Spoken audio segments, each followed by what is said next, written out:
TV నేను Ranjith. So మొత్తానికి తెలంగాణ రాష్ట్ర ప్రజలందరూ కూడా ఆశించిన బడ్జెట్ వచ్చిందా లేదా? తెలంగాణ రాష్ట్ర వ్యాప్తంగా రాష్ట్ర అసెంబ్లీలో జరిగిన బడ్జెట్కు సంబంధించిన చర్చ కొనసాగిద్దాం. ఎందుకంటే బడ్జెట్కు సంబంధించి పూర్తి స్థాయిలో రేవంత్ ప్రభుత్వం వచ్చిన తర్వాత ఈ బడ్జెట్ ప్రవేశపెట్టే విధానంలో వాళ్ళ యొక్క 6 గ్యారంటీలు 13 అంశాలు 420 హామీలకు పూర్తి స్థాయిలో న్యాయం చేసిందా లేదా అన్నది ఇప్పుడు సర్వత్రా చర్చగా మారుతున్న పరిస్థితి కనబడుతుంది. అయితే నిజానికి ఒక అంశాన్ని తెర మీదకి తీసుకురావాలి. కేసీఆర్ ప్రభుత్వానికి సంబంధించి 2014 నుంచి 2022 వరకు అప్పటి ప్రభుత్వంలో పూర్తి స్థాయిలో బడ్జెట్ ప్రవేశపెట్టే విధానం కానీ, అంకెల గ్యారెంటీ కానీ, లేక ఎన్ని లక్షల కోట్లు బడ్జెట్ ప్రవేశపెట్టారో మనం చూసాం. అయితే రేవంత్ ప్రభుత్వం అధికారంలోకి వచ్చిన తర్వాత బడ్జెట్ అనూహ్యంగా పెరుగుతుంది.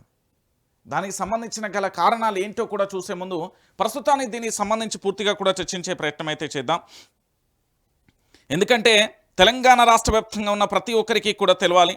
తెలంగాణ రాష్ట్రానికి సంబంధించి మొత్తం బడ్జెట్కు సంబంధించి, ఎందుకంటే పూర్తి స్థాయిలో ప్రతి ఒక్కరు కూడా ఆలోచించాల్సిన విషయం ఏంటంటే కేసీఆర్ ప్రభుత్వానికి సంబంధించి 2014 నుంచి నేను 2023 వరకు ఒక లెక్కేస్తాను.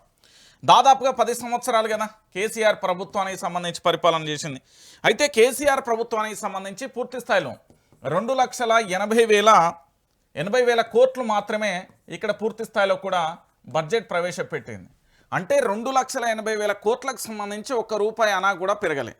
కానీ రేవంత్ ప్రభుత్వం వచ్చిన తర్వాత కేవలం రేవంత్ రెడ్డి ప్రభుత్వానికి సంబంధించి ఎట్లున్నదో కూడా చూసే ప్రయత్నం చేద్దాం.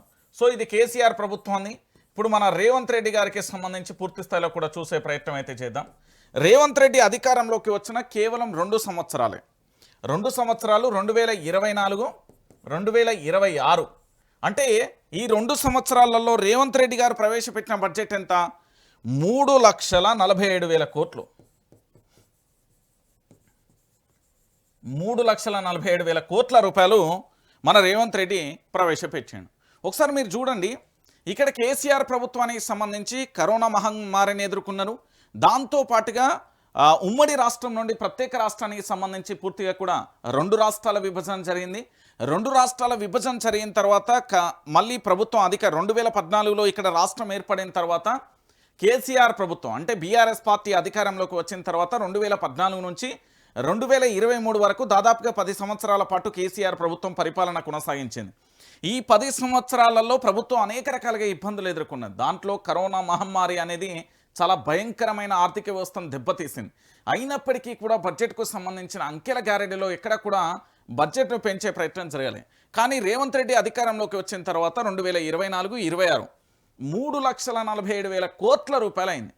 అయితే ఇందులో విషయం ఏంది అంటే ఒక్కసారి మీరు ఆలోచించండి. ఈ 2 సంవత్సరాలలోనే 3,47,000 కోట్ల రూపాయలు అయితే 2 సంవత్సరాలలో ఇంకో 3 సంవత్సరాలు ఉన్నది కదా, అంటే 5 లక్షల కోట్ల రూపాయల బడ్జెట్ దాటే అవకాశం ఉంది. బహుశా భారతదేశంలోనే చరిత్ర సృష్టిస్తుందేమో కాంగ్రెస్ అనే ఒక అంశం అయితే తెర మీదకి వస్తున్నది. ఇందులో ప్రధానంగా కూడా మనం ఆలోచించాల్సిన విషయం ఏంటంటే ఈ 2024, 26 ఈ 2 సంవత్సరాలలో ప్రవేశపెట్టిన బడ్జెట్లలో ఒక బిల్డింగ్ కట్టలే, ఒక బ్రిడ్జి కట్టలే, ఒక బ్యారేజ్ కట్టలే, లేదు అంటే ఒక రోడ్డు వేలే, లేదా ఒక ఎకరం భూమి గత ప్రభుత్వం కంటే ఎక్కువ సాగు కాలే, లేకపోతే ఒక యూనిట్ ఉత్పత్తి పెరగలేదు, ₹1 ఆదాయం పెరగలేదు, ఒక్కసారి కూడా రైతు బంధు సరిగ్గా టైంకి వేయలే, ఒక మంచి పథకం కొత్తగా కూడా ఏవి ఇవ్వలేదు, దాంతోపాటు రిటైర్మెంట్ ఉద్యోగికి వాళ్ళ బెనిఫిట్స్ కూడా ఇవ్వలే, ఒక విద్యార్థికి ఫీజు రియంబర్స్మెంట్ కూడా ఇవ్వలే. అప్పులు పుట్టాలంటే కలిగే సామర్థ్యం అంటే పూర్తి స్థాయిలో ఆదాయం ఉందా లేదా అని చూస్తాను. కానీ గత 10 సంవత్సరాలలో కేసీఆర్ చేసిన అభివృద్ధిలలో బడ్జెట్ ప్రవేశపెట్టే విధానం కానీ బడ్జెట్కు సంబంధించి ఎంత ఏం కథ అనేది మనం చూసాం. కానీ ఇంత అప్పు చేసిన తర్వాత పూర్తి స్థాయిలో తెలంగాణ అప్పుకు సంబంధించి నేనేమంటున్నా, ఇది మన కేసీఆర్ ప్రభుత్వానికి సంబంధించిన అప్పు 2,80,000 కోట్ల రూపాయలకు సంబంధించి అప్పు చేస్తే 3,47,000 కోట్ల రూపాయలు మన రేవంత్ రెడ్డి అధికారంలోకి వచ్చిన తర్వాత అప్పు చేసిండు. ఇక్కడ ఇది కేసీఆర్ ప్రభుత్వానికి సంబంధించిన అప్పు అండి, 2,80,000 కోట్లు. దీంతో పాటుగా ఇక్కడ ఈ 2 సంవత్సరాలలోనే మనోడు 3,47,000 కోట్ల రూపాయలు అప్పు చేస్తే కేసీఆర్ ప్రభుత్వానికి సంబంధించి 2014 నుంచి 23 వరకు 2,80,000 కోట్ల రూపాయల ఇక్కడ మనోడు ఏది అప్పు చేసిండు కేసీఆర్ ప్రభుత్వానికి సంబంధించి. 10 సంవత్సరాలలో కరోనా మహమ్మారి ఇతరత్ర అన్నింటినీ బడ్జెట్ ప్రవేశపెట్టే విధానం కానీ దాంతోపాటు ఆదాయం ఎంత ఖర్చు ఎంత అన్నీ చూసుకున్నప్పటికీ కూడా కేసీఆర్ ప్రభుత్వం పూర్తి స్థాయిలో 2,80,000 కోట్ల రూపాయల అప్పు చేసింది. కానీ కేసీఆర్ ప్రభుత్వం రేవంత్ రెడ్డి ప్రభుత్వం కేవలం 2024-26 అంటే 2 సంవత్సరాలలో మాత్రమే 3,47,000 కోట్ల రూపాయల అప్పు చేసింది. ఇందులో ఇంకో 3 సంవత్సరాల సమయం ఉన్నది. ఏది రేవంత్ ప్రభుత్వం అధికారంలో ఉండడానికి ఇంకొక 3 సంవత్సరాల సమయం ఉంది. ఈ సమయంలో పూర్తి స్థాయిలో 5 లక్షల కోట్ల రూపాయల అప్పు చేసే అవకాశాలు కూడా చాలా స్పష్టంగా కనబడుతున్నాయి. ఎందుకు నేను అప్పుల కుప్ప గురించి చెప్తున్నా అంటే బడ్జెట్ అనేది 2014 నుంచి 2023 వరకు ఏ విధంగా ప్రవేశపెట్టారు అనేది మనం చూసాం గతంలో. ఆ 2014 నుంచి 2023 వరకు అయిన అప్పు కేవలం 2,80,000 కోట్లు మాత్రమే. కానీ ఇక్కడ రేవంత్ సర్కార్ అధికారంలోకి వచ్చిన తర్వాత 2024-26లో 3,47,000 కోట్ల రూపాయల అప్పు చేసిండు. అంటే 2 సంవత్సరాలలో రేవంత్ రెడ్డి సర్కార్ చేసిన అప్పు 3,47,000 కోట్ల రూపాయలు. ఇది రాష్ట్ర శాసనసభలో రాష్ట్ర ముఖ్యమంత్రి యనుమల రేవంత్ రెడ్డి గారు చెప్పిన మాట. అంటే ఇంకో 3 సంవత్సరాల సమయం ఉంది కాబట్టి ఇక్కడ పూర్తి స్థాయిలో ముంచే ప్రయత్నం చేస్తాడా తేల్చే ప్రయత్నం చేస్తాడా అంటే ముంచే ప్రయత్నం జరుగుతుంది అంటూ విశ్లేషకులు వాదిస్తున్నారు. ఎందుకంటే రేవంత్ రెడ్డి 2 సంవత్సరాలలోనే 3,47,000 కోట్ల రూపాయల అప్పు చేసిందంటే ఇంకో 3 సంవత్సరాలలో 5 లక్షల కోట్ల రూపాయల అప్పు చేసే అవకాశం ఉంది అంటూ కూడా పూర్తి స్థాయిలో కూడా తెలుస్తున్న పరిస్థితి అయితే కనబడుతుంది. సో ఇదే విధంగా అప్పుల కుప్పగా కనుక మారుస్తే మరి ఏంది పరిస్థితి? ఇప్పటి వరకు మనోళ్ళు ఇక్కడ ఒక బ్రిడ్జి కట్టలేదు, లేకపోతే బిల్డింగ్ కట్టలేదు, బ్యారేజ్ కట్టలేదు, రోడ్ వేయలేదు, ఎకరానికి 1 ఎకరం ఎక్స్ట్రా సాగు చేయలేదు, విద్యుత్ ఉత్పత్తి లేదు, లేకపోతే రైతు బంధు సరిగ్గా వేయలేదు, రిటైర్మెంట్ ఉద్యోగులకు సంబంధించి బెనిఫిట్స్ ఇవ్వలేదు, విద్యార్థులకు రియంబర్స్మెంట్ ఇవ్వలేదు. ఇవన్నీ ఇవ్వకుండానే 3,47,000 కోట్ల రూపాయలు అప్పు చేసిండు రేవంత్ రెడ్డి. మొత్తం 10 సంవత్సరాలలో కేసీఆర్ చేసిన అప్పు కేవలం 2,80,000 కోట్ల రూపాయలు మాత్రమే అప్పైనాయి.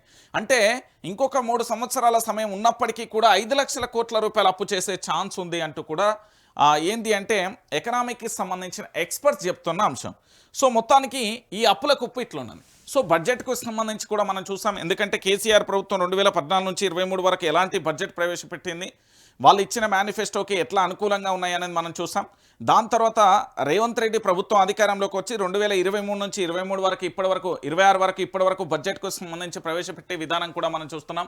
అయితే సార్ ఏమేం ఎక్కువ చేసిండు, సారు ఏమేం తక్కువ చేసిండు అనేది ఇప్పుడు తెలంగాణ సమాజానికి చాలా స్పష్టంగా కూడా తెలవాల్సిన ఆవశ్యకత ఉంది. ఎందుకంటే దానికంటే ముందు నేను ఇంకొక అంశాన్ని కూడా ఇక్కడ తెర మీదకి తీసుకొస్తా. ఎందుకంటే ప్రజలందరికీ కూడా తెలవాల్సిన ఎపిసోడ్ చాలా ఉన్నది కాబట్టి రేవంత్ రెడ్డి గారు పూర్తి స్థాయిలో దేనికి పెంచిండు, దేనికి తగ్గించిండు, ఎందుకు పెంచాల్సి వచ్చింది, ఎందుకు తగ్గించిండు అనేది కూడా ఒక అంశం. దీంతో పాటు ఇంకొక బ్రహ్మాండమైన అంశం కూడా మనం తెర మీదకి తీసుకొద్దాం. దీంట్లో ప్రధానంగా కూడా ఆలోచించాల్సిన విషయం ఏంటంటే అందరూ బడ్జెట్ గురించి ఆలోచిస్తారు, కానీ అప్పుల గురించి కూడా ఆలోచించాల్సిన అవసరం ఉంది. ఈరోజు బడ్జెట్ ప్రవేశపెట్టిల్లు అంటాను. మనోడు ఎన్ని అప్పులు చేస్తున్నాడు, ఏం కథ, రాష్ట్రాన్ని ఏం చేస్తున్నాడు అనేది కూడా ఆలోచించాల్సిన విషయం ప్రతి ఒక్కరి మీద బాధ్యత ఉంది. మనోనికి సంబంధించి అంటే రేవంత్ రెడ్డి ప్రభుత్వానికి సంబంధించి గత బడ్జెట్ ఇప్పటి బడ్జెట్కి ఒకసారి తేడాలు చూసే ప్రయత్నం అయితే చేస్తాం. 2025, 2026 అప్పటి బడ్జెట్కు సంబంధించి ఇప్పటి బడ్జెట్కు ఒకసారి చూసే ప్రయత్నం అయితే చూద్దాం. ఇది 2026, 2027. సో పూర్తి స్థాయిలో కూడా ఎక్కడెక్కడ తగ్గించిండో నేను చెప్తా. మన వ్యవసాయానికి సంబంధించి అంటే మనం వ్యవసాయం పండగగా అంటే వ్యవసాయ రంగానికి సంబంధించి ఎంత అభివృద్ధి చేస్తే ఎంత అంటే వరి సాగు కానీ వ్యవసాయ భూములను సాగు విస్తీర్ణం ఎంత పెంచితే అభివృద్ధి అంతే ఎంత సాగు విస్తీర్ణం పెంచి వాళ్ళకు పెట్టుబడి సాయం అందించి సకాలంలో కాలువల ద్వారా నీళ్ళు అందించి విద్యుత్ను అందించి దానితో పాటుగా కనీస మద్దతు ధర కల్పించగలిగితే వ్యవసాయ రంగం మీద ఆధారపడే అనేక అనుబంధ రంగ సంస్థలు ఉన్నాయి, అనుబంధ రంగాలు ఉన్నాయి. అవన్నీ కూడా పూర్తి స్థాయిలో కూడా అభివృద్ధి దిశగా అడుగులు వేసే అవకాశం ఉంటుంది. వ్యవసాయ రంగానికి మా ముఖ్యమంత్రి యనుమల రేవంత్ రెడ్డి గారు గత బడ్జెట్కు సంబంధించి 24,439 కోట్ల రూపాయలు ప్రవేశపెట్టిండని. మరి ఈ సంవత్సరం ఏమైపోయిందో ఇందులో 23,000 కోట్ల రూపాయలకే వచ్చేసిండు. అంటే పూర్తి స్థాయిలో కూడా ఇక్కడ దాదాపుగా కూడా తగ్గించే ప్రయత్నం చేసిండు. దీంట్లో క్లారిటీగా ఉంటుంది లెక్కలు. ఒకసారి ఇక్కడ కూడా చూసే ప్రయత్నం చేద్దాం. ఇగో 2025-26 వర్సెస్ 2026-27 బడ్జెట్ కేటాయింపులకు సంబంధించి విభాగాలు ఏమున్నాయి, ప్రస్తుత కేటాయింపులు ఏంటి, గత కేటాయింపులు ఏంటి, వ్యత్యాసం ఎంత అనేది కూడా మనం చూసే ప్రయత్నం అయితే చేద్దాం. ఇలా చాలా క్లారిటీగా ఉంది. ఒకసారి చూడండి, తెలంగాణ సమాజం మొత్తం కూడా 6 గ్యారెంటీలకు సంబంధించి ప్రస్తుతానికి ఎంత కేటాయించిల్లు, 50,731 కోట్లకు సంబంధించి ప్రస్తుతం అంటే 2026-27 బడ్జెట్కు సంబంధించి. గత కేటాయింపులు ఎంత జరిగినాయి, 56,084 కోట్లకు సంబంధించి కేటాయించారు. అంటే వ్యత్యాసం ఎంత వచ్చింది అంటే 5,371 రూపాయలకు సంబంధించి వ్యత్యాసం వచ్చింది. అంటే పూర్తి స్థాయిలో కూడా ఎందుకు తగ్గించరు అనేది చెప్పాలి. వీళ్ళు ఏం చేసి 6 గ్యారెంటీలకు సంబంధించి 6 గ్యారెంటీలు అమలు చేద్దాం, 13 అంశాలు అమలు చేద్దాం అని చెప్పిల్లు కదా. ఈ 6 గ్యారెంటీల అమలుకు సంబంధించి ఈరోజు బడ్జెట్కు సంబంధించి గతానికి ఇప్పటికే పూర్తి స్థాయిలో తగ్గించే ప్రయత్నం చేసారు. వీళ్ళు పూర్తి స్థాయిలో 6 గ్యారెంటీలకు 50,000 కోట్లు సరిపోతాయంటే సరిపోను ముచ్చట. కేవలం రుణమాఫీకి సంబంధించే ఆ పూర్తి స్థాయిలో అప్పటి లెక్కల కథనం ప్రకారం దాదాపుగా 30,000 కోట్ల రూపాయలకు కావాలి. ఎస్ఎల్బీసీకి సంబంధించిన సమాచారం ప్రకారమే అప్పటికే 40,000 కోట్ల రూపాయలు కావాలి.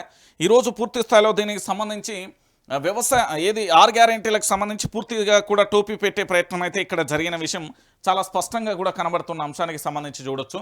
సో దాంతోపాటు చేనేతకు సంబంధించి 258 కోట్ల రూపాయలకు సంబంధించి ప్రస్తుతం కేటాయించిలు. గతంలో దీనికి 371 కోట్ల రూపాయలను కేటాయించిన పరిస్థితి కనబడుతుంది. ఈసారి చేనేత శాఖకు సంబంధించి మొండి చేసిల్లు అనుకోవచ్చు. ఎందుకంటే దాదాపుగా సుమారుగా 100 కోట్లకు పైగా, దాదాపుగా 113 కోట్ల రూపాయలకు సంబంధించి పైన కూడా మైనస్గా అంటే తగ్గించే ప్రయత్నం చేసిల్లు. ఇక పశు సంవర్ధ శాఖకు సంబంధించి 1,529 కోట్లండి ప్రస్తుతానికి కేటాయింపు జరిగింది. గతంలో ఇదే శాఖకు సంబంధించి 1,674 కోట్ల రూపాయలను కేటాయింపు జరిగింది. ఇందులో వ్యత్యాసం ఎంత, 145 కోట్ల రూపాయలకు సంబంధించిన వ్యత్యాసం కనబడుతుంది. మరి ఎందుకు తగ్గించిల్లు, ఏం కథ, గత ఏడాది కంటే ఇప్పుడు ఎందుకు తగ్గిస్తున్నారు అనే దానికి మాత్రం సమాధానం లేదు. పోనీ ఇటు చేనేత కానీ 6 గ్యారెంటీలు కానీ పశు సంవర్ధ శాఖకు సంబంధించి ఏమైనా అభివృద్ధి దిశలో అడుగులు వేసిల్లా, భారీగా ఆదాయం వస్తుందా, లేకపోతే పూర్తి స్థాయిలో దీని కేటాయింపుల తగ్గింపు వెనుక మర్మం ఏంటిది అనేది ప్రభుత్వమే చెప్పాలి. ఇంకా వ్యవసాయానికి సంబంధించి 23,179 కోట్ల రూపాయలకు సంబంధించి ప్రస్తుతం అంటే 2026-27లో సంబంధించిన కేటాయింపులు జరిపిల్లు. అదే 2025-26కు సంబంధించి 24,439 కోట్ల రూపాయలకు సంబంధించి పూర్తి స్థాయిలో కూడా ఇక్కడ తగ్గించే ప్రయత్నం చేసిల్లు. 1,260 కోట్ల రూపాయలను ఇక్కడ పూర్తి స్థాయిలో కూడా మైనస్ అయిపోయిన పరిస్థితి అయితే కనబడుతుంది. ఎందుకంటే గత బడ్జెట్కి ఇప్పటి బడ్జెట్కి ఈ బడ్జెట్ ఏదో కేసీఆర్ గవర్నమెంటో లేకపోతే అంతకుముందు ఉమ్మడి ఆంధ్రప్రదేశ్ కాదు, కేవలం సంవత్సరంలోనే వీళ్ళలో ఎంత మార్పు వచ్చింది, ఏ శాఖలకు ఎట్లా కేటాయింపులు చేసిల్లు అనే దానికి సంబంధించి స్పష్టంగా వాళ్ళు నిన్న బడ్జెట్ కేటాయింపుకు సంబంధించి ఇక సాగునీటి శాఖకు సంబంధించి అంటే మన భాషలో ఇరిగేషన్కు సంబంధించి పూర్తి స్థాయిలో ప్రస్తుతం 22,615 కోట్ల రూపాయలను కేటాయించిలు. గతంలో ఇదే సాగునీటి శాఖకు సంబంధించి 23,373 కోట్ల రూపాయలకు సంబంధించి వ్యత్యాసం 758 కోట్ల రూపాయలకు సంబంధించి ఉన్నది. సో పరిశ్రమల శాఖకు సంబంధించి అంటే ఇండస్ట్రియల్కు సంబంధించి 3,490 కోట్ల రూపాయలు, గతంలో 3,527 కోట్ల రూపాయలకు సంబంధించి దాదాపుగా 37 కోట్ల రూపాయలను మైనస్ అయిపోయిన పరిస్థితి కనబడుతుంది. సో ఇక్కడ చాలా స్పష్టంగా కూడా మనం ఆలోచించాల్సిన విషయం ఏంటంటే ఈ 6 గ్యారెంటీల విషయానికి సంబంధించి పూర్తి స్థాయిలో తగ్గించను, చేనేతకు సంబంధించి తగ్గించే ప్రయత్నం చేసిను, పశుసంవర్ధక శాఖకు సంబంధించి తగ్గించడం, ఆఖరికి వ్యవసాయానికి కూడా మొండి చేయి, సాగునీటికి కూడా మొండి చేయి, పరిశ్రమలకు సంబంధించి కూడా మొండి చేయి చూపించే ప్రయత్నం చేసిను. అంటే బడ్జెట్లలో కేటాయింపులలో చాలా గత ఏడాదికి ఈ ఏడాదికి ఏకంగా 100 కోట్లు 1,000 కోట్ల రూపాయలలో తేడాలు వస్తున్న పరిస్థితి కనబడుతుంది. దాదాపుగా మీరు చూడురి, ఇక్కడనే లెక్కేరి, ఇది 5,000 కోట్లు, 6,000 కోట్లు, 6 దాదాపుగా 7,000 కోట్ల చేంజ్ బడ్జెట్లకు వెళ్ళి తప్పించుకునే ప్రయత్నం చేసినాను. అంటే పూర్తిగా కూడా కొన్ని శాఖలకు మొండి చేయి చూపించే ప్రయత్నం చేసినాను. అంటే గత ఏడాదికి ఇప్పటికే ఇంత డిఫరెన్స్ ఎందుకు చేసిరు అనేది దీనికి ఒక సమాధానం ఉంటే బాగుండు. ఇక మొత్తానికి మన తెలంగాణ బడ్జెట్ ఏంది, తెలంగాణ బడ్జెట్ 2026-27 ముఖ్య గణాంకాల సమగ్ర పట్టిక ప్రకారం ముఖ్య అంశం మొత్తం విలువ ఎంత, మొత్తం బడ్జెట్ అంచనా 3,24,234 కోట్ల రూపాయలు. నేను ఇంతసేపు చెప్పిన చూడు మన అప్పుల కుప్పకు సంబంధించి కూడా ఒకసారి గుర్తు చేద్దాం. ఎందుకంటే మన అప్పుల కుప్ప ఎంత, 3,47,000 కోట్ల రూపాయలు మన అప్పుల కుప్ప. ఇక్కడ బడ్జెట్కు సంబంధించి ఎంత ఉన్నది అంటే పూర్తి స్థాయిలో 3,24,234 కోట్ల రూపాయలు మొత్తం బడ్జెట్ యొక్క అంచనా వ్యయం వేసిలు. దాంట్లో రెవెన్యూ వ్యయం ఎంత, 2,34,406 కోట్లు. మూలధన వ్యయం ఎంత 47,267 కోట్లు, ద్రవ్యలోటు ఎంత 58,458 కోట్లు, 58,458 కోట్లు, తలసరి ఆదాయం 4,18,931 కోట్ల రూపాయలకు సంబంధించి. సో మొత్తానికి ఇగో ఈ బడ్జెట్తోని తెలంగాణ రాష్ట్రాన్ని అరిచేతిలో వైకుంఠాన్ని చూపించే ప్రయత్నం చేస్తారట. మరి ఎట్లా చేస్తారు ఏం కథ అనేది కూడా మనం చూడాల్సిన పరిస్థితి అయితే కనబడుతుంది. సో ప్రజా సంక్షేమం పేరుతో భారీ కేటాయింపులు చూపిస్తూనే తెర వెనుక కీలక రంగాలకు నిధుల కోత విధించిన సర్కార్ 3,24,234 కోట్లతో డిప్యూటీ సీఎం ఆర్థిక శాఖ మంత్రి భట్టి విక్రమార్క ప్రవేశపెట్టిన పద్ధతిలో 6 గ్యారంటీలకు ఏకంగా 5,371 కోట్ల మేర కోత పడింది. అన్నదాతలకు సంబంధించి వెన్నుముక లాంటి వ్యవసాయం, సాగునీటి రంగాలకు కలిపి 2,018 కోట్ల రూపాయలు తగ్గించగా, ఇక చేనేత రంగానికి సంబంధించి గత ఏడాది కంటే 30% నిధులను తక్కువగా కేటాయించి చేతులెత్తేసింది. అట్టహాసంగా ప్రకటించిన పథకాలకు అంకెలను పెంచి చూపిస్తూ క్షేత్రస్థాయిలో అమలయ్యే కీలక అంశాలను బడ్జెట్లో కోతలు పెట్టిన తీరు ఇప్పుడు రాష్ట్ర వ్యాప్తంగా చర్చనీయాంశం అవుతుంది. సంక్షేమమే ధ్యేయమని చెప్తున్న గత ఏడాది కేటాయింపులతో పోలిస్తే అనేక రంగాలలో నిధుల తగ్గుదల స్పష్టంగా కూడా కనబడుతున్న పరిస్థితి కనబడుతుంది. సో మొత్తానికి 6 గ్యారెంటీలకు అందని భరోసా 5,371 కోట్ల నిధుల కోతకు సంబంధించి అన్నదాతలకు అన్యాయం, ఇక సాగు వ్యవసాయ పద్ధతిలో భారీ కోతలు, నేతన్నకు మొండి చేయి, బడ్జెట్లో ఏకంగా 30% నిధుల తగ్గింపు, కొత్త పథకాలను తీసుకువచ్చిన రేవంత్ సర్కారు ఇందిరమ్మ జీవిత బీమాతో ప్రతి కుటుంబానికి ధీమా, కొత్తగా 2 లక్షలు చేయూత పెన్షన్లు, విద్యారంగానికి 26,674 కోట్లతో పెద్దపీట, మూసి పునర్జీవనం కోసం ఏకంగా 1,500 కోట్ల రూపాయలు, విద్యార్థులకు పాలు రాగి జావతో అల్పాహారం, 2026-27 వార్షిక బడ్జెట్ ప్రవేశపెట్టిన బట్టి మండలిలో బడ్జెట్ ప్రవేశపెట్టిన మంత్రి ఉత్తమ్ అంటూ కూడా చూస్తున్న పరిస్థితి కనబడుతుంది. ఈ మండలికి సంబంధించి పెద్ద పంచాయతీ అయింది. ఈ మండలికి సంబంధించి ఇక్కడ ఏది ఆ మండలిలో ఉత్తమ్ కుమార్ రెడ్డి ప్రవేశపెట్టిండు, ఇటు దానికి సంబంధించి ఏది అసెంబ్లీకి సంబంధించి ఏమో బట్టి గారు ప్రవేశపెట్టిండు. అయితే దీనికి సంబంధించి చివరి దాకా ట్విస్ట్ కొనసాగిందట. ఏంది అంటే దుద్దిల్ల శ్రీధర్ బాబుకు సంబంధించి బడ్జెట్ను ప్రవేశపెట్టే అవకాశం ఉండేనట, అది లేకుండా పోయిందట. ఇగో ఇక్కడ చూడ్రి, దుద్దిలకు దూరం మండలిలో బడ్జెట్ ప్రవేశపెట్టే విషయంలో అంతా తారమారు, అనూహ్యంగా ఎంట్రీ ఇచ్చిన ఉత్తమ్, మనస్తాపంగా కనిపించిన మంత్రి దుద్దిల్ల, లాస్ట్ మినిట్ ట్విస్ట్ పై సర్వత్రా చర్చ, రేవంత్కు శ్రీధర్ బాబుకు చెడిందంటూ రూమర్లు, ఆయన సీఎం కావాలంటూ చాలా కాలంగా బీఆర్ఎస్ వ్యాఖ్యలు, బడ్జెట్ సమావేశాల నుంచి ఢిల్లీలోనే సీఎం, అంతా తానే చూసుకుంటున్న దుద్దిల్ల హైలైట్ అవుతున్నారనే అక్కస్స హాట్ టాపిక్గా మారిన పరిణామాలు అంటూ కూడా చూస్తున్న పరిస్థితి కనబడుతుంది. అయితే ఇందులో ఒక అంశానికి సంబంధించి మనం ఆలోచించాల్సింది ఏంటంటే, ఈ రాష్ట్ర శాసన మండలికి సంబంధించిన బడ్జెట్ ప్రవేశపెట్టే వేళ అనూహ్యమైన పరిణామాలు చోటు చేసుకున్నాయి. సాంప్రదాయం ప్రకారం గత అనుభవాల దృష్ట్యా ఐటీ శాసనసభ వ్యవహారాల మంత్రి దుద్దిల్ల శ్రీధర్ బాబు మండలిలో బడ్జెట్ను ప్రవేశపెట్టాల్సి ఉంటుంది. కానీ ఆఖరి నిమిషంలో సీన్ మొత్తం రివర్స్ అయింది. దుద్దిల్ల స్థానంలో మంత్రి ఉత్తమ్ కుమార్ రెడ్డిని బడ్జెట్ ప్రవేశపెట్టడం ఇప్పుడు రాష్ట్ర వ్యాప్తంగా కూడా చర్చనీయాంశంగా మారిపోయిన పరిస్థితి కనబడుతుంది. ఎందుకంటే ఇక్కడ పూర్తి స్థాయిలో దుద్దిల్లకు సంబంధించి, దుద్దిల్ల శ్రీధర్ బాబుకు సంబంధించి పూర్తిగా కూడా ఈయన ఐటీ రంగానికి సంబంధించిన మంత్రి కాబట్టి వీరు ప్రవేశపెట్టే అవకాశం ఉండే. అయితే రేవంత్ రెడ్డి గారికి సంబంధించి ఢిల్లీకి వెళ్ళిన తరుణంలో పూర్తి స్థాయిలో కూడా అన్నీ తానే చూసుకొని ప్రతిదానికి కూడా సమాధానం చెప్పడం సభలో హైలైట్ అవుతున్న పరిస్థితి. రాష్ట్ర వ్యాప్తంగా కూడా పార్టీ శ్రేణులు వీక్షిస్తున్నారు. అసలు వాస్తవాలు ఎవరు చెప్తున్నారు, అవాస్తవాలు ఏం జరుగుతుంది, పరిపాలన విషయంలో కానీ దాంతోపాటు విపక్షాలు అడిగే ప్రశ్నలకు కానీ అన్నింటికీ సమాధానం ఏడ దొరుకుతుంది అనేది చాలా స్పష్టంగా కూడా చెప్పే ప్రయత్నం జరుగుతుంది. సో దుద్దిల్ల శ్రీధర్ బాబుకు సంబంధించి ఆ క్యాపబిలిటీ ఉన్నది. ఎందుకంటే ఆయన పూర్తి స్థాయిలో మంత్రి స్థానాన్ని గట్టిగానే భర్తీ చేస్తాడు. ఎందుకంటే శ్రీధర్ బాబుకు ఆ కెపాసిటీ ఉంది. ఎందుకంటే చదువు విషయంలోనైనా ఇతరత్ర కుటుంబ నేపథ్యమైనా లేకపోతే రాజకీయంగానైనా అన్ని రకాలుగా కూడా మేనేజ్ చేయగలుగుతాడు. ముఖ్యమంత్రి పదవికి కూడా అర్హుడే. సో ఎక్కడ నాకు పోటీ అవుతాడో, ఎక్కడ నాకు ఇబ్బంది ఏర్పడుతుందో తెలంగాణ సమాజం పూర్తి స్థాయిలో దుద్దిల్ల శ్రీధర్ బాబు వైపు డైవర్ట్ అయిపోతే ఎట్లా అనుకున్నాడో ఏం కథనో కానీ చేంజ్ చేసే ప్రయత్నం చేసిండంటే రేవంత్ రెడ్డి. దీనికి సంబంధించి ఇప్పుడు సోషల్ మీడియాలో కూడైగొస్తున్న పరిస్థితి కనబడుతుంది. ఇంకొక విషయం ఏంటంటే ఆ దుద్దిల్ల శ్రీధర్ బాబుకు సంబంధించి పూర్తిగా కూడా ఇక్కడ ఒక ప్రధానమైన ఎపిసోడ్ కూడా కొనసాగుతుంది. ఆయన మాట్లాడుతుంటే కూడా ఓన్లీ సబ్జెక్ట్ గురించే మాత్రమే శ్రీధర్ బాబు మాట్లాడతాడు తప్ప ఈ సోది పురాణం, ఈ తిట్ల పురాణమో లేకపోతే ఇతరత్ర బూతు పదాలు లేకపోతే పంచ్ డైలాగులో ఇవన్నీ ఏముండే content subject point to point pin to pin వివరించే ప్రయత్నం చేస్తాడు వస్తాడు శ్రీధర్ బాబు. సో శ్రీధర్ బాబుకు సంబంధించి పూర్తిగా కూడా అన్ని విషయాలను ఆయన వివరిస్తున్న తరుణంలో ఎక్కడ మళ్ళీ ఏకుమేకైపోతాడో అధిష్టాన దృష్టిలో ఎక్కడ మంచి పేరు వస్తుందో, దానివల్ల తనకెక్కడ ఇమేజ్ డ్యామేజ్ అవుతుందో, రాష్ట్రంలో కేవలం నియంత పాలన అంటారు కదా, దానికి కేర్ ఆఫ్ అడ్రస్గా మారాలి, కేవలం నేను మాత్రమే ఉండాలి, నేను మాత్రమే కనిపించాలి, నా మాటే శాసనం, నేనే వేదం అన్నట్టుగా రేవంత్ రెడ్డి ఆలోచన తీరు ఉంటే రాష్ట్ర ప్రభుత్వానికి సంబంధించి వస్తున్న విమర్శలకు గట్టి సమాధానం ఇస్తూ ప్రభుత్వాన్ని గాడిలో పెట్టే ప్రయత్నంలో శ్రీధర్ బాబు ఉంటే రేపు ఏకుమేక్ ఎక్కడైతాడో అని చెప్పేసి శ్రీధర్ బాబును స్కిప్ కొట్టే ప్రయత్నం జరిగింది. నిన్న జరిగింది ఇదే. సో దాంట్లో భాగంగా పూర్తి స్థాయిలో కూడా అంటే వాళ్ళ అంతర్మదనం అంటే వీళ్లకు రేవంత్ రెడ్డికి ఇటు దీంతో పాటు శ్రీధర్ బాబుకు చెడిందా లేదా అనేది మనకు తెలియని విషయం.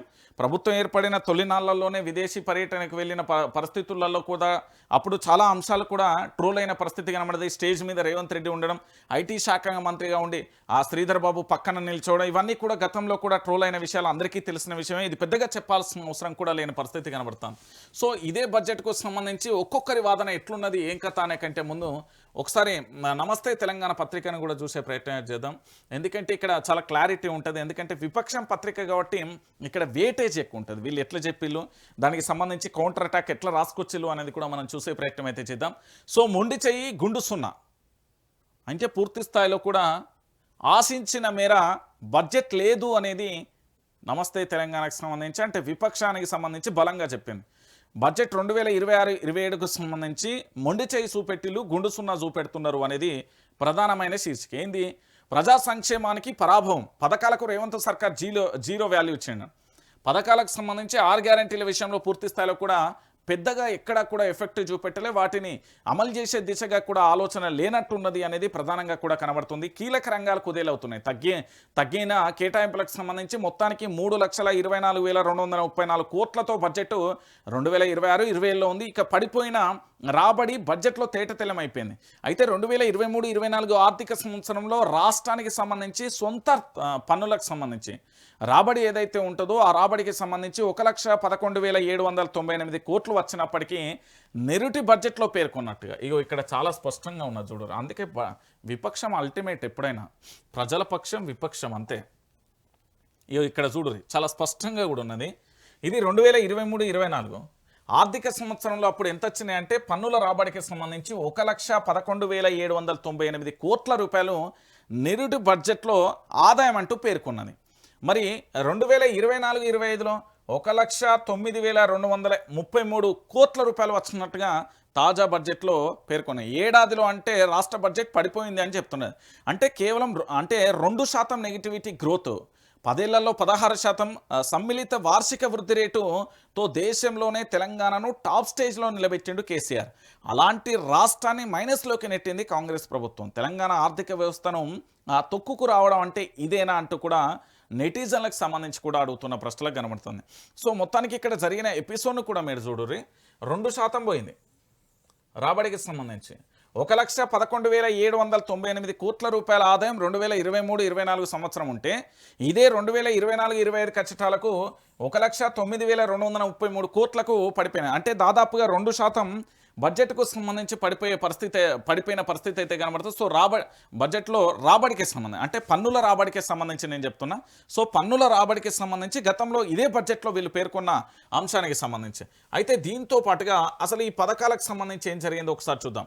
6 గ్యారెంటీలకు మళ్లీ మోసం, ఊసేలేని ఎన్నికల హామీ అమలు, నిరుద్యోగులకు దగా, భృతి గురించి అసలు ఎక్కడ కూడా చర్చ లేదు, భృతి లేదు, జాబ్ క్యాలెండర్ ప్రస్తావన లేదు, ఉద్యోగులకు మరో దోకా, పీఆర్సీ డిఏలకు పైసా విధిల్చలే, ఆర్టీసీ నడ్డివిర్చిన ప్రభుత్వం, మహాలక్ష్మి నిధులపైన బడ్జెట్లో మళ్ళీ తొండాటలే, రుణమాఫీ, రైతు భరోసా ఆశలపై నీళ్లు కుమ్మరిత ఇక చేనేతపై చేతులెత్తేస్తున్న సర్కార్ అంటూ కూడా చూస్తున్న పరిస్థితి కనబడుతుంది. ఒకసారి చూద్దాం. వృద్ధాప్య వితంతు దివ్యాంగ పెన్షన్కు సంబంధించి పెంపు లేదు. వాళ్ళకి ఎట్లా అసలు ఇక్కడ రాష్ట్ర ప్రభుత్వానికి సంబంధించి మీరు ఒక్కసారి చూడండి. అప్పులు అయితే బ్రహ్మాండంగా చేస్తున్నారు. ఇంతసేపు నేను చెప్పినా కదా అప్పుల కుప్పకు సంబంధించి స్టార్టింగ్లోనే చాలా క్లియర్గా కూడా మీరు అందరూ కూడా ఆలోచించాల్సిన విషయం ఏంటంటే అప్పులకు సంబంధించి పూర్తి స్థాయిలో కూడా డబుల్ ఇంజన్ సర్కార్ ఏ రేంజ్లో ఇక్కడ పూర్తి స్థాయిలో కూడా ఎట్లా పోయింది ఏం కథ అనేది కూడా మనం చూస్తాం. సో మొత్తానికి తెలంగాణ రాష్ట్ర వ్యాప్తంగా అప్పులకు సంబంధించి 2 సంవత్సరాలలోనే 3,47,000 కోట్ల రూపాయలు అప్పైంది. ఇది క్లారిటీ. కానీ వీళ్ళకి సంబంధించి ఈ అప్పు చేసిన దాంట్లో 3,47,000 కోట్ల రూపాయలకు సంబంధించి అప్పు అయిందని మన రాష్ట్ర ముఖ్యమంత్రి యనమల రేవంత్ రెడ్డి గారే రాష్ట్ర అసెంబ్లీ సాక్షిగా చెప్పిండు. అయితే ఈ అయిన అప్పులలో ఇక్కడ వృద్ధులకు కానీ వితంతువులకు కానీ దివ్యాంగ పింఛన్లు వీళ్ళకి పింఛన్ ఏదైతే ఉందో పెంచలే. మరి పైసలు ఎటు పోయినాయి, ఎందుకు అప్పైంది? ఇటు బీసీకి సంబంధించి దళిత బంధు గొర్రెల పథకానికి అసలు నిధులే లేవు. అంటే ఈ బీసీ బంధు కానీ దళిత బంధు కానీ గొర్రెల పథకం అనేది క్లోజ్. గత ప్రభుత్వం ప్రవేశపెట్టిన అన్ని వర్గాలు ఎదుగుదల కావాలి, అన్ని వర్గాలు అభివృద్ధి బాటలో జరగాలి అనుకున్న సందర్భంలో కేసీఆర్ ప్రభుత్వానికి సంబంధించి ఒక కీలకమైన నిర్ణయం తీసుకున్నాను. అయితే దాంట్లో భాగంగా పూర్తిగా కూడా ఇక్కడ జరిగిన ఎపిసోడ్లలో ఏంది అంటే బీసీ బంధుకు సంబంధించి దళిత బంధుకు సంబంధించి గొర్రెల పథకాన్ని పూర్తి స్థాయిలో కూడా నిధులు ₹1 కూడా కేటాయించలే. ఇక్కడ అవుట్. ఇక కేసీఆర్ కిట్ ఆరోగ్య లక్ష్మికి కాంగ్రెస్ ఎగనామం పెట్టింది. ఇక విదేశీ విద్యానిధికి సంబంధించి బడ్జెట్లలో కేటాయింపులు ఉన్నాయి. ఎందుకంటే ఈ భారతదేశం నుంచి ఇతర దేశాలకు వెళ్ళి ఉన్నత చదువులు అంటే మాస్టర్స్ కానీ ఇతర చదువుల కోసం పోయిన వాళ్ళందరికీ ఎక్కడ కూడా ఇక్కడ బడ్జెట్లలో కేటాయించిన దిక్కు దివానా లేకుండా పోయింది. ఇక సాగు ప్రాజెక్టులకు అత్తేస్తారు, తుమ్మిడిహెట్టి గాయబైపోయింది. వ్యవసాయ రంగానికి సంబంధించి అనుబంధ రంగాలకు ₹145 కోట్ల సంబంధించి కోత పెట్టింది.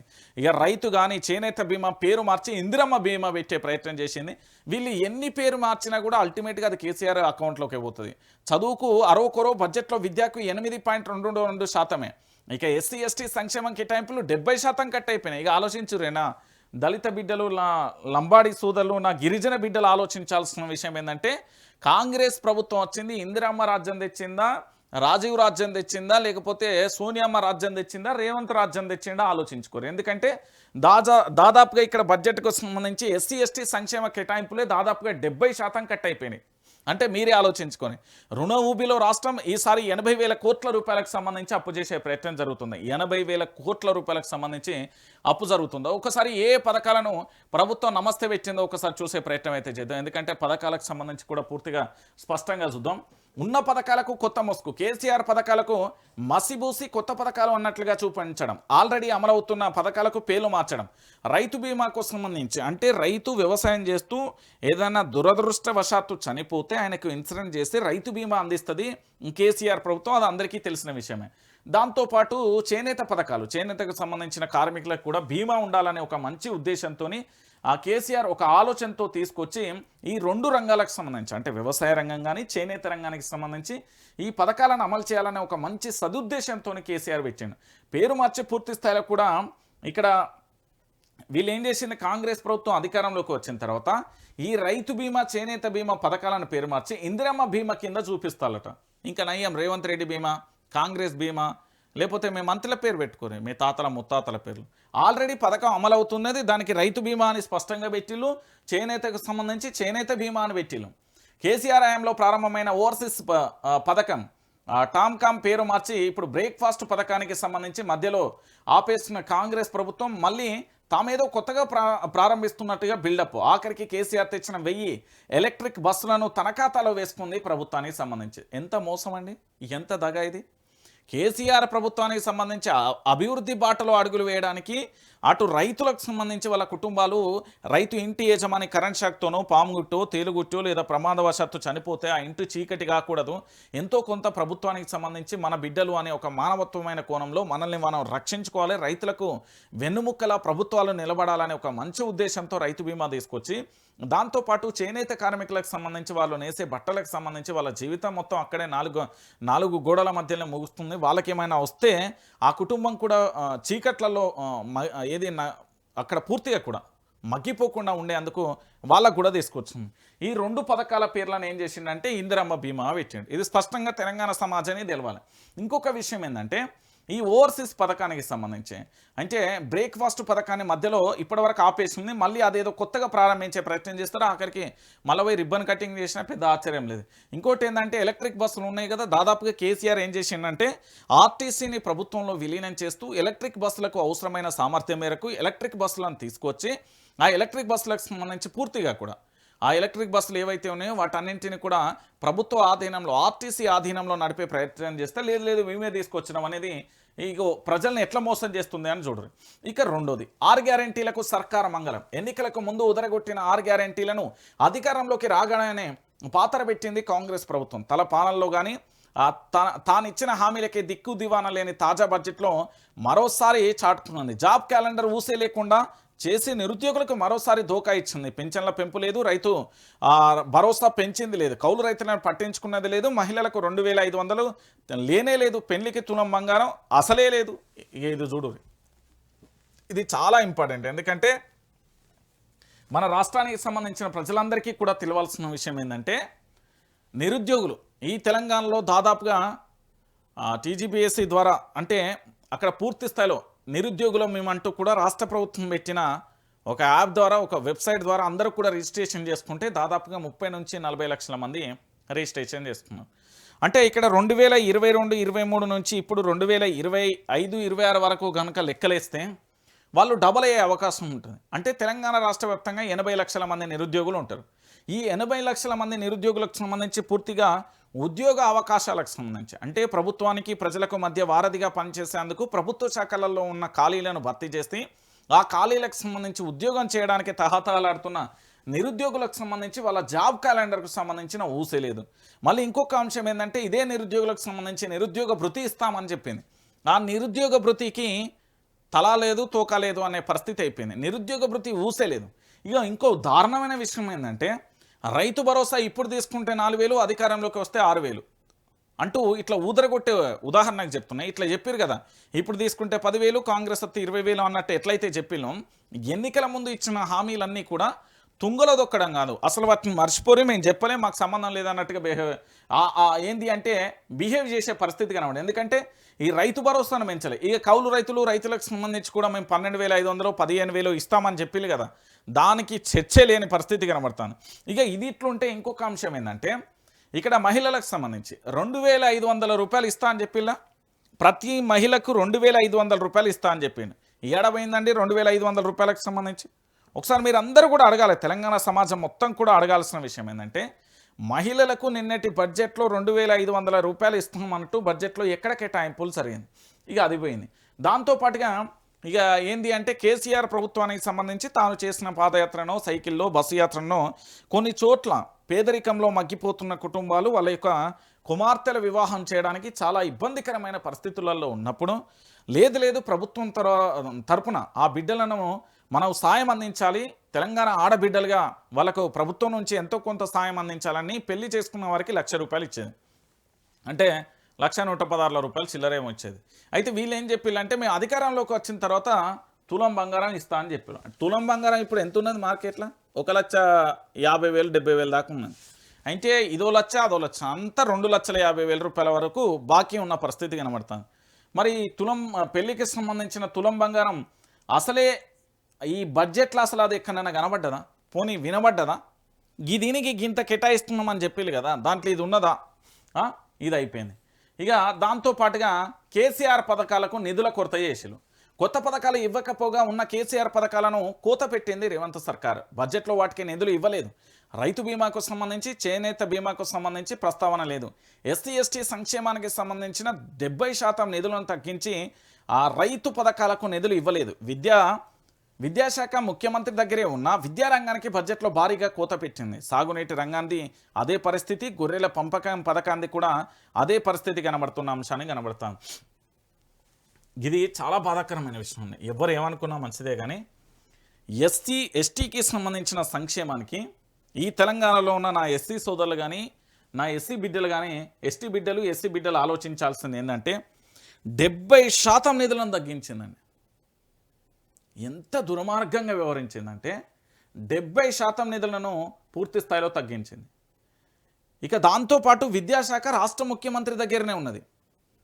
ఏది లండన్ లెక్క, అమెరికా లెక్క, లేకపోతే ఇంకో దేశం లెక్క చేస్తా అని చెప్పిన మా ముఖ్యమంత్రి విద్యాశాఖ తన దగ్గర పెట్టుకొని, కనీసం విద్యాశాఖ పెట్టుకొని ₹1 కూడా పెంచలే. బడ్జెట్లో ఘోరమైన కోత పెట్టింది.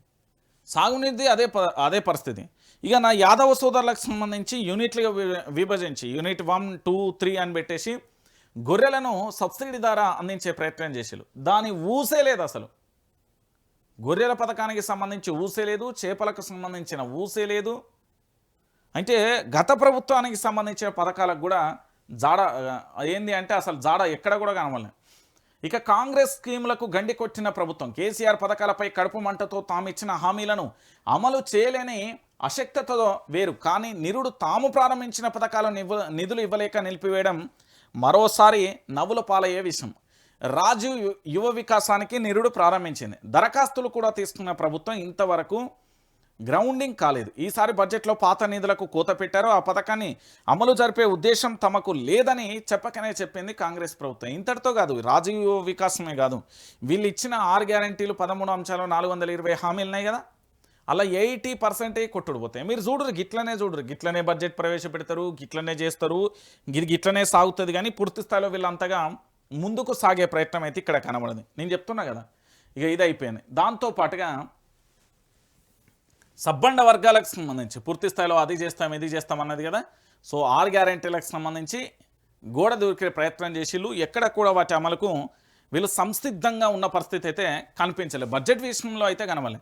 ఎందుకంటే వృద్ధులు కానీ వితంతులు కానీ ఒంటరి మహిళలకు సంబంధించి పెరగలే, దివ్యాంగులకు పెరగలే, బీసీలకు, దాంతోపాటు దళిత బంధు, బీసీ బంధు, దళిత బంధు, గొర్రెల స్కీమ్ లేదు, కేసీఆర్ కిట్ లేదు, ఆరోగ్య లక్ష్మి లేదు, విదేశీ విద్యకు లేదు, సాగునీటికి లేదు, తుమ్మిడి హెట్టి పోయిందాల్లో, వ్యవసాయ రంగానికి సంబంధించి కోత పడ్డది, రైతు చేనేత చదువుకు ఆరోకరం, ఎస్సీ ఎస్టీ సంక్షేమం పోయింది. మొత్తానికి 80,000 ఊబిలో అప్పుల ఊబిలో ప్రభుత్వం అయితే నిలుచున్న పరిస్థితి కనబడుతుంది. అయితే దీనికి సంబంధించి నిన్న 6 గ్యారెంటీలకు సంబంధించి ఒకసారి చూద్దాం. 6 గ్యారెంటీల అమలుపై నిర్లక్ష్యం వహిస్తూ కాంగ్రెస్ ప్రభుత్వ వైఖరిపై ఆగ్రహం వ్యక్తం చేస్తూ అసెంబ్లీ నుంచి ర్యాలీగా వెళ్లి గన్ పార్క్ వద్ద నిరసనకు దిగిన బీఆర్ఎస్ ఎమ్మెల్యేలు ఎమ్మెల్సీలకు సంబంధించి పూర్తి స్థాయిలో కూడా వీళ్ళ నిరసన వ్యక్తం చేస్తున్నారు. ఎందుకు నిరసన వ్యక్తం చేస్తున్నారు అంటే 2024-25 బడ్జెట్ కానీ లేదా 25 ఇప్పుడు 26 బడ్జెట్కు సంబంధించి పూర్తి స్థాయిలో కూడా వీళ్ళు ఇచ్చిన హామీ, అది బీఆర్ఎస్ పార్టీ, బీజేపీ, కమ్యూనిస్టులో లేకపోతే బయటలో సామాన్యులో ఎవరో ప్రవేశపెట్టిన బడ్జెట్ కాదు. ఈ బడ్జెట్కు సంబంధించి పూర్తి స్థాయిలో ఇప్పటి వరకు కూడా కనీసం ఈ బడ్జెట్లలోనైనా కనీసం ఆ బడ్జెట్కు చట్టబద్ధత 6 గ్యారెంటీలకు చట్టబద్ధత కల్పించి ఈ బడ్జెట్లలో 6 గ్యారెంటీలను పూర్తి స్థాయిలో కూడా అమలు చేస్తామని ధైర్యంగా కూడా చెప్పలేకపోయింది. ఎట్లున్నది అంటే ఈ కాంగ్రెస్ ప్రభుత్వానికి సంబంధించి కుక్క అడవికి పోయి పూర్తి స్థాయిలో ఏదైనా కలర్ పూసుకుంటే తన ఒంటి మీద రంగు మారితే, రంగు మారిన తర్వాత కొత్త వింత జీవి అడవిలోకి వచ్చిందని పులి సింహం భయపడ్డట్టుగా అడవికి నేనే రాజు నేనే మంత్రి అన్నట్టుగా వివరించే ప్రయత్నం చేస్తే ఏదో ఒక రోజు వర్షం పడ్డప్పుడు ఆ రంగు మొత్తం వెలిసిపోయిన తర్వాత అసలు నిజస్వరూపం బయటపడ్డట్టు ఈరోజు కాంగ్రెస్ ప్రభుత్వం కూడా అంతే, నిజస్వరూపం అనేది బయటపడ్డది. తెలంగాణ ప్రాంత ప్రజలకు మేము అది చేస్తాం ఇది చేస్తాం, అరచేతిలో వైకుంఠాన్ని చూపెట్టి అది చేసి ఇది చేసి అప్పుల పాలు చేసి ఆఖరికి బడ్జెట్లలో కూడా కనీసం 6 గ్యారెంటీల అమలుకు సంబంధించి కూడా నోచుకునే పరిస్థితి లేని పరిస్థితి కనబడింది. వాళ్ళ సొంత ప్రభుత్వం సొంత హామీలను కనీసం అమలు చేసే ప్రయత్నం లేదు. అన్ని వర్గాలకు కాంగ్రెస్ దోక, విద్యార్థుల నుంచి వృద్ధుల వరకు తీరని ద్రోహం, గ్యారెంటీలపై సర్కార్ తీరును ఎండగడతాం. బీఆర్ఎస్ వర్కింగ్ ప్రెసిడెంట్ కేటీఆర్ ధ్వజం, హామీల అమళ్లలో దోకా మధుసూదనాచారి. బట్టి బడ్జెట్ కూడా బడా రూట్ హరీష్ రావు. బడ్జెట్ కేటాయింపులపై బీఆర్ఎస్ వాకౌట్. జేమ్స్ బాండ్ తరహాలో బాండ్ పేపర్లు రాసిచ్చి 3 నెలల్లో 6 గ్యారెంటీలు అమలు చేస్తామని చెప్పిన రేవంత్ బట్టి ప్రజలను మోసం చేశారు. ప్రస్తుత బడ్జెట్లలో గ్యారంటీ అనే పదం లేకుండా డిక్లరేషన్ ఊసెత్తకుండా వంచిండ్రు. మొదటి బడ్జెట్లోనే గ్యారెంటీలకు చట్టబద్ధత కల్పిస్తామని 3వ బడ్జెట్లోనూ ప్రస్తావన తీయకపోవడం ప్రజల్ని వంచడమే అంటూ కూడా కేటీఆర్ చెప్పిన పరిస్థితి కనబడుతుంది. సో మొత్తానికి 6 గ్యారెంటీల అమలు ఏమైనా జరుగుతుందా అంటే తలకిందులు తపస్సులు చేసినా అది జరగని పరిస్థితి. ఏదో ప్రభుత్వాన్ని నడిపిస్తానం కదా అంటే నడిపేయాలి అంతే. ఇక మళ్ళీ కొత్తగా ముచ్చట పెట్టాలనుకో దానికి సంబంధించి ఏదో ఒకటి జరిగే ప్రయత్నం అయితే జరుగుతుంది. ఇక దాంతోపాటుగా ఇంకొక అంశాన్ని కూడా చూడాలి. వీళ్ళ పంచాయతీ ఏందో, పొంగులేటి శ్రీనివాసరెడ్డి ఏమైంది, ఏం కథ ఏంది, నీ కథ ఏంది, నీ పంచాయతీ ఏంది? వట్టినాగులపల్లిలో గూండారాజ్, పోలీసుల రక్షణ కోసం ప్రహారీ కూల్చివేత, పోలీసుల రక్షణ ఉన్న ప్రహారీ కూల్చివేత. మళ్ళీ తెరపైకి 20.14 ఎకరాల భూ వివాదం. నిన్న రాఘవ కన్స్ట్రక్షన్, ఇప్పుడు న్యూ జెన్ బిల్డర్స్ అట. మంత్రి పొంగులేటి కొడుకు మమ్మల్ని వేధిస్తున్నాడు, డయల్కు 100 డయల్కు 30 సార్లు ఫోన్ చేసినా కూడా పోలీసులు రావట్లేదు, పల్లవిష. ఇక రంగారెడ్డి జిల్లా గండిపేట మండలం వట్టినాగులపల్లెలోని సర్వే నెంబర్ 245లో 20.14 ఎకరాల భూమిని వివరాలను వెల్లడిస్తున్న వాళ్ళ అక్షయ్ షాను అభినవ్ షా వాళ్ళకు సంబంధించి పూర్తి స్థాయిలో వాస్తవాలు ఏంది, రియాలిటీ ఏంది, ఇందులో అబద్ధం ఏంది, నిజాలేంది అనేది వెల్లడించే ప్రయత్నం చేస్తుంది. సో ఈ రాష్ట్రానికి సంబంధించిన మంత్రి పొంగులేటి ఏందో ఈ పంచాయతీ నాకైతే అర్థమవుతలేదు. నువ్వు మంత్రివా గూండాయిజాన్ని చేయడానికి ఆ ముసుగేసుకున్నారా అనేది తెలంగాణ ప్రాంత ప్రజలు అడుగుతున్నారు. ఏంది పంచాయతీ? అప్పుడేమో నువ్వు, ఇప్పుడేమో మరి దీని వెనకే వెళ్ళినారు న్యూజెన్ బిల్డర్స్ అట. మరి వీళ్ళ కథ ఏందో? అరే పేదల భూముల మీద పడుడు ఏందా నాకు అర్థం కాదు. వీళ్ళ ఈ పేదల వీళ్ళ ఎంబడి పడేటోళ్ళు, వీళ్ళని వేధించేటోళ్ళు అన్నం తింటలేరా? వీళ్ళు ఏమైనా మట్టి బుక్తారా లేకపోతే ఇంకేమైనా తింటారా? మనుషులు కాదా? ప్రభుత్వం అధికారంలో ఉంటేంది, ఏది అధికారంలో ఉంటేందండి, వాళ్ళ భూములకు వాళ్ళకి రక్షణ లేదు. వాళ్ళు కష్టపడి కొన్న భూములను పూర్తి స్థాయిలో కూడా ఏదో చేసే ప్రయత్నం చేస్తారు.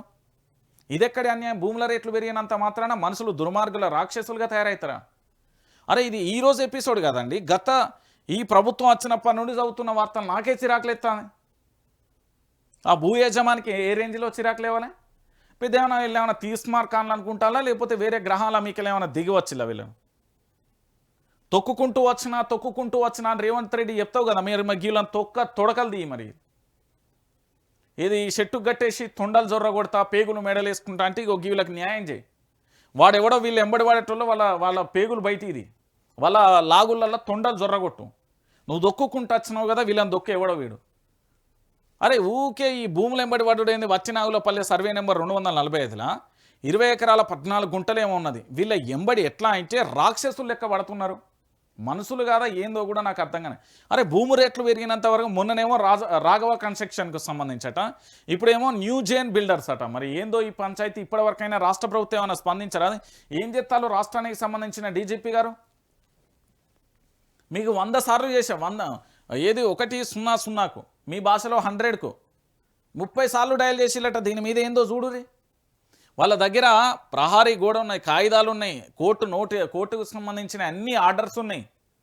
అయినా వాళ్ళని రాక్షసులుగా, అరే మనం మనుషులం పోయి సమాజంలో ఉంటామన్న సోయి మనిషి భూముల కోసం ఎట్లా దుర్మార్గులుగా తయారవుతారు? ఇదే వేరేటోళ్ళు పోతే పాటి బతకనిత్తారు. ఇదే మంత్రుల భూములకు వాళ్ళ ఫామ్ హౌస్లో జోలి పోదాం పారు. అట్లయితే సోయొస్తుంది ఒక్కొక్కరికి. మొత్తం ఇదే కథ అండి. ఎక్కడ చూసినా ఎటువైపు చూసినా ఇదే పరిస్థితి కనబడుతుంది తప్ప ఇంకొక అంశమే కనబడతలేదు. ఇగో ఇక్కడ చూడండి, మళ్ళా ఉద్యోగుల భూములలో దర్జాగా రోడ్లు. గోపనపల్లి సర్వే నెంబర్ 36లో అక్రమార్కుల భరితగింపు. కోర్టు వివాదంలో ఉన్న భూమిలో రోడ్డు నిర్మాణ పనులు పట్టించుకునేవారే కరవయ్యారంటూ కూడా ఉద్యోగుల ఆందోళన. ఇటువైపు చూడురే, వెలుగుమట్లకు సంబంధించి 30 ఎకరాలు కొట్టేసే యత్నం. వెలుగుమట్లలో భూదాన భూమి 62.7 ఎకరాలు, 32 ఎకరాలే భూదాన భూమి అంటూ దొంగ లెక్కలు.